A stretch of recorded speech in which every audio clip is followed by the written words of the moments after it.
Olá pessoal, esse é o terceiro vídeo da série A Dieta da Bíblia.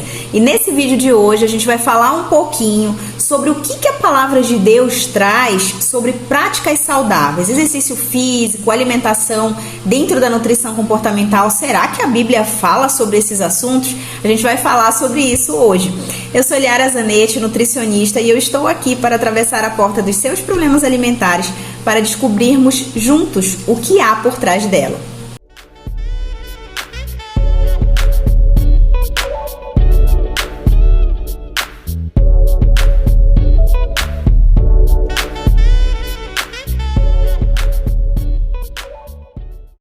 No primeiro livro da Bíblia, em Gênesis, capítulo 2, versículo 15, diz assim: Tomou, pois, o Senhor Deus ao homem e o colocou no jardim do Éden para o cultivar e o guardar.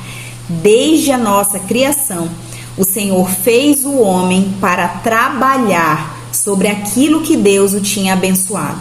Adão precisaria, sim, gastar bastante energia para cuidar de todo aquele jardim que Deus havia dado em suas mãos. Mas agora vamos passar um pouquinho para o Novo Testamento e ler um texto muito usado por aqueles que defendem que cristianismo e exercício físico estão em lados opostos. Esse versículo está em 1 Timóteo 4:8 e ele diz assim: Pois o exercício físico para pouco é proveitoso, mas a piedade para tudo é proveitosa. Será que Paulo estava querendo desencorajar a prática do exercício físico? Vamos pensar um pouco em que contexto que ele está dizendo isso para Timóteo. Percebam, a preocupação de Paulo com Timóteo era pelo fato de ser ele um jovem e ter vindo, de certa forma, de um casamento misto, onde um pai grego e uma mãe judia o ensinaram, no caso da mãe, as Sagradas Escrituras, e muito possivelmente pela preocupação de Paulo, Timóteo estaria inserido naquela cultura advinda do pai, que era a cultura grega. Os gregos, como muitos de nós sabemos, cultuavam o próprio corpo e eles tinham uma paixão fervorosa pelo exercício físico, justamente porque era isso que os levava a terem uma perfeição corporal que muitos buscavam. Em Efésios 5:29, Paulo nos adverte do cuidado que devemos ter com o nosso próprio corpo. Ele diz o seguinte: ninguém odiou o seu próprio corpo, antes o alimenta e dele cuida, como Cristo faz com a igreja.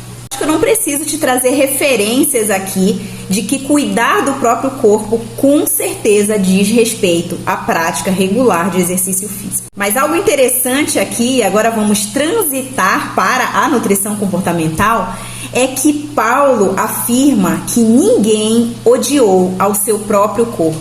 Sabe o que eu tenho observado nesses 15 anos de prática clínica?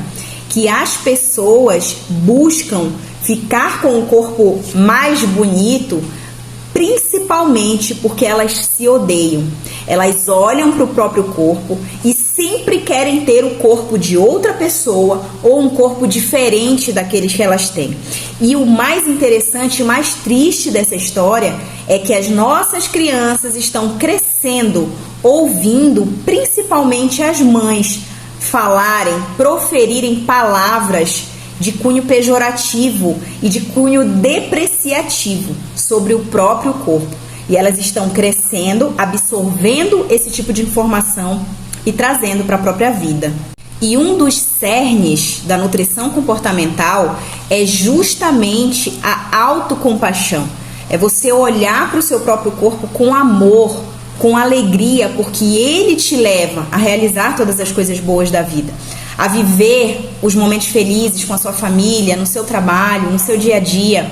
E é por isso que a gente prima por não demonizar os alimentos, por fazer com que vocês passem a ver a alimentação como uma forma de amor ao seu próprio corpo e não como uma forma de punição. O outro oposto que a gente também trata na nutrição comportamental é o culto ao próprio corpo, o culto exagerado à beleza, que é quando você coloca como prioridade da sua vida você alcançar a perfeição corporal. Paulo mencionou sobre isso a Timóteo quando ele pede para que ele não use o exercício físico como uma prioridade na sua vida, mas sim a piedade. Ali ele estava falando a um jovem sobre os perigos de você colocar no lugar de Deus o seu próprio corpo ou a busca desenfreada por perfeição corporal. E eu termino esse vídeo te convidando a uma reflexão, seja você homem ou mulher. Você tem cuidado do seu corpo para conquistar outras pessoas? Ou você tem cuidado do seu corpo porque ele é templo do Espírito Santo? Você tem cuidado do seu corpo porque ele é o seu instrumento de conquista? Ou você tem cuidado do seu corpo porque Deus te deu ele de presente como uma bênção para que você aproveite e presencie as coisas boas dessa vida? Saiba que nós temos adoecido a nossa mente na busca pelo corpo perfeito porque nós temos usado ele como instrumento de conquista e não para a glória de Deus. Se você gostou dessa série de mensagens sobre a dieta da Bíblia, eu te convido a curtir, compartilhar com seus amigos. Também não esquece de ativar o sininho para os próximos vídeos que a gente está trazendo para o canal. Aqui a gente está falando também das curiosidades da Bíblia sobre alimentação, mas a gente também fala de outros assuntos referentes à sua própria saúde, sobre o que você pode estar fazendo para se tornar uma pessoa mais saudável. Então não deixe de acompanhar. Muito obrigada até aqui pela audiência de vocês e até a próxima!